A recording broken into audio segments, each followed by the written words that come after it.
Hey Superstar, welcome to Sales as Service, Part 1. Energy precedes outcomes. How to sell high-end, high-ticket coaching and consulting programs.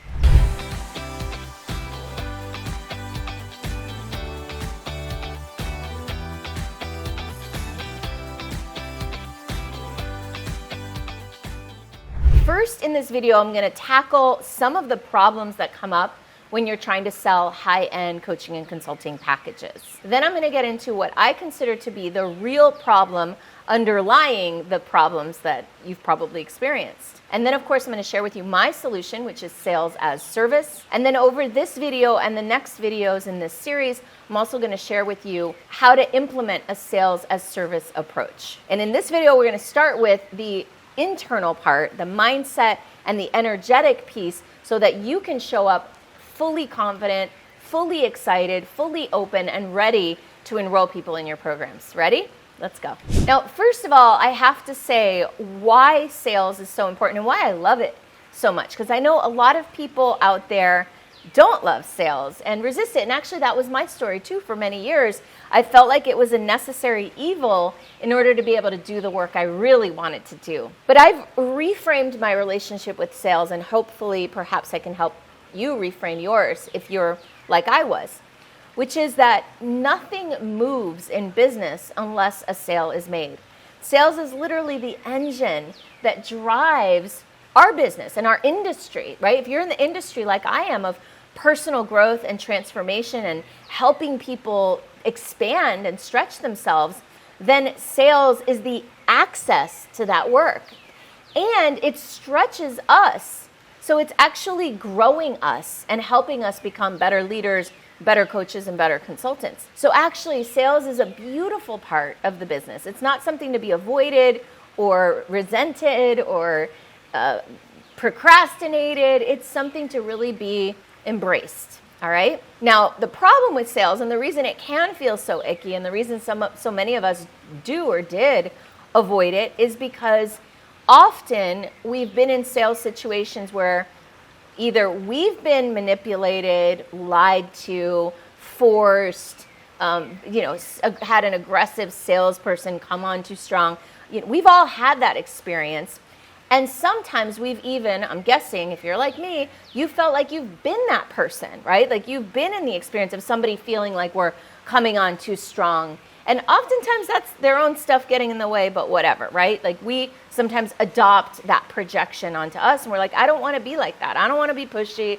I don't want to be manipulative. Like I don't need it that bad. And there can be then a distancing and a disconnection from sales and from the prospect, from the person. And that disconnection creates resistance. And so now we're in this dance oftentimes where we want to make a sale, the person doesn't want to be sold, and we're going in this back and forth dance where now we've got to chase somebody down or we feel like we're being pushy. It's no fun. It's like it's a vicious cycle. So here's, in a nutshell, in a very small nutshell, I delivered an entire keynote on this yesterday to a group of 300 businesswomen.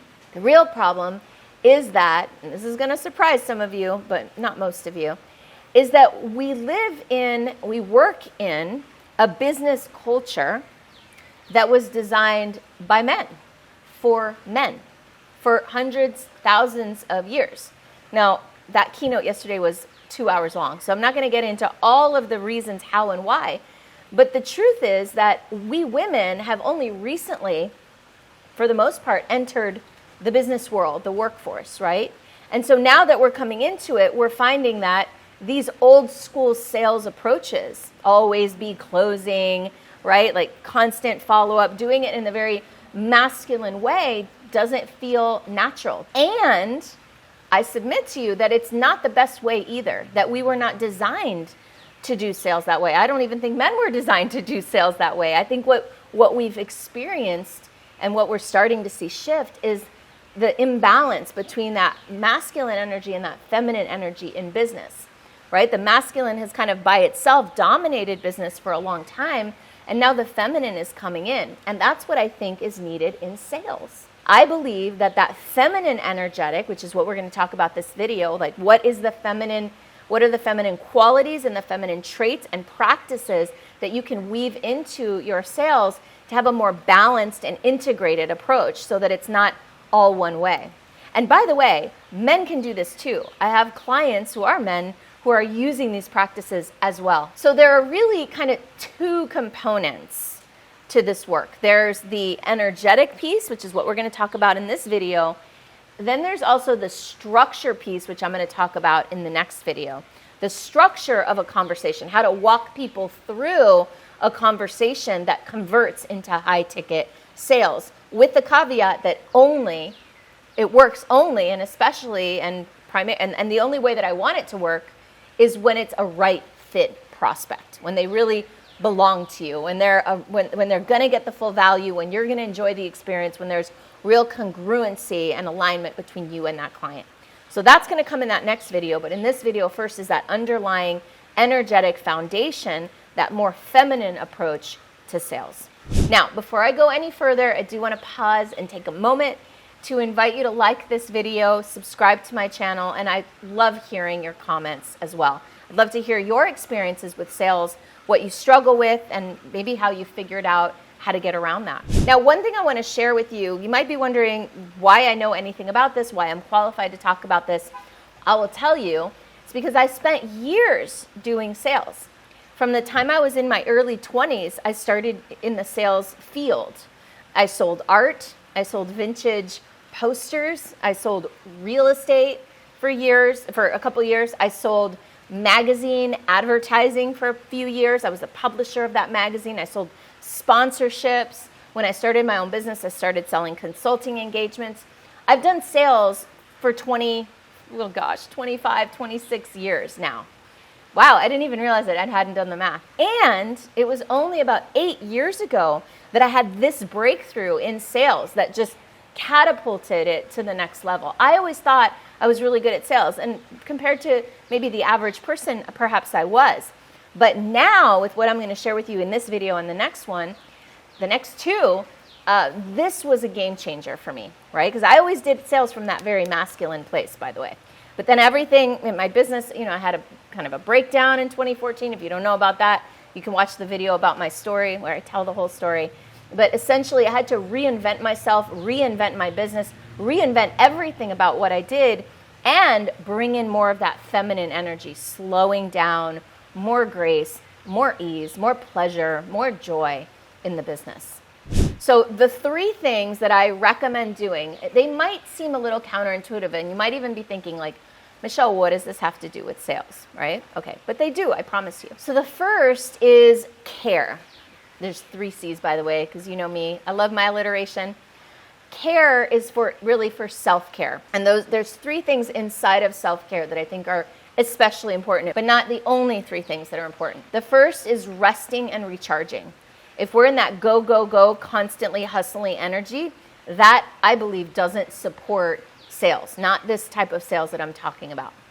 The second is play and pleasure, bringing play and pleasure back into your life so that that's in your field, in your energy, so that when you show up on a sales call with a client, you can bring that play and that pleasure. When you're rested, recharged, when you're feeling joyful and energy rich, it's a lot easier to make a sale because most of the time people are more likely to want to be in your energy, want to be connected to you, want to work with you. And then finally, and this is going to be counterintuitive, feel all the feelings. All the feelings. Now, I have a whole bunch of videos about how to do emotional alchemy, spiritual alchemy. I recommend those because I teach you, believe it or not, a lot of us have to learn, like me, how to feel our feelings. And so when we can broaden our bandwidth, when we can feel more, we become naturally more empathetic, which allows us to be better at sales. Which brings me to number 2, which is cultivate. Cultivating certain emotional states, cultivating certain ways of being that will support your selling. The first thing is to cultivate the feeling, the energetic of abundance. If you're coming to sales from the energy of scarcity, which most of us are, I would say 99% of people are coming from scarcity. I need this sale. I've got to make it happen. I don't have enough. How do I make this person buy? These are all scarcity-driven strategies, right? So So instead, I'm inviting you to create a practice. I would do a morning practice, like a morning meditation or a little pregame ritual before you start to speak with a prospect, or all of the above, where you're basically connecting to abundance. How do you connect to abundance? Well, there's a bunch of ways, but there are abundance meditations all over the internet. I've created a couple. Just basically, how do you get in the mental and emotional place where you believe that abundance is possible, that there is enough, that you will be okay, that everything is already okay, that everything is all right. So if you come into a sales conversation from the energy of abundance, I believe that you'll be more, I've witnessed this, I've experienced it myself. You'll be more open, be more available, more easily able to lead, because you won't be afraid of losing the sale. The second thing to cultivate is more empathy. So again, part of that feeling the feelings is going to open your bandwidth to feel more empathy with people. And you can also cultivate empathy. You can also actually make an effort to connect to people on a deeper level. Most of our connection in the world is up here at this kind of mental neck up level. And what I invite you to do is to really pay attention to what it looks like to drop into your heart and connect to people more often from that place. Now, it doesn't have to be like on the subway with 1,000 people jostling you like heart wide open. That's probably not the best idea. But if you're in a one-on-one connection with, say, a friend or a sibling or a parent or a child, like really slowing down and paying attention to that person and really connecting with them on a deeper level is a way to practice empathy. And then finally, cultivating your intuition, the seat of your inner knowing, your third eye, some people call it, but essentially that voice inside of you that knows. We often, especially when we're in mental world and we're figuring stuff out and we're trying to make stuff happen, we sometimes disconnect from that inner knowing. And it really takes slowness, stillness, settling down, grounding to connect back to that inner knowing, so that when you're in a sales conversation, you can really feel into that person. You can really start to notice, ooh, wait, is this going on, or what's going on here?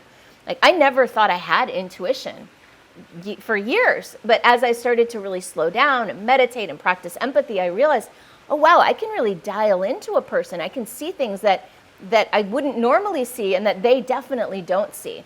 So developing your intuition is like a magic power. It's like a superpower that you can use in service of sales. And then finally, the third thing is to create. And when I talk about create, I mean creating in the world from a place of pleasure. So in order to be able to create from pleasure, whether that's poetry or music or art or a book or a blog post or whatever it is that you're creating for the world, create it from the place of pleasure. And the way to do that, in my opinion, is to, number one, cultivate desire, meaning like starting to pay attention to what you actually desire, not what you think you should want or have, but what you actually deeply desire. The second thing is to contribute, to share what you create, even if it's something that you think doesn't matter, but just to put it out in the world and to practice the art of contribution. That's going to help you cultivate that energy of contribution with your clients in the sales process. And then finally, connection, and really fostering and creating from a place of connection to yourself and to humanity, to the world. I believe that when you do those 9 things, or any number of those 9 things, you can really start to have more presence in a sales conversation, be more tuned in, tapped in, dialed in, more in a space of leadership, more trustable, somebody that people will want to enroll with, will want to follow. So please watch part 2 of the Sales as Service series, where I'll walk you through the 7-step outline for a conversation that converts.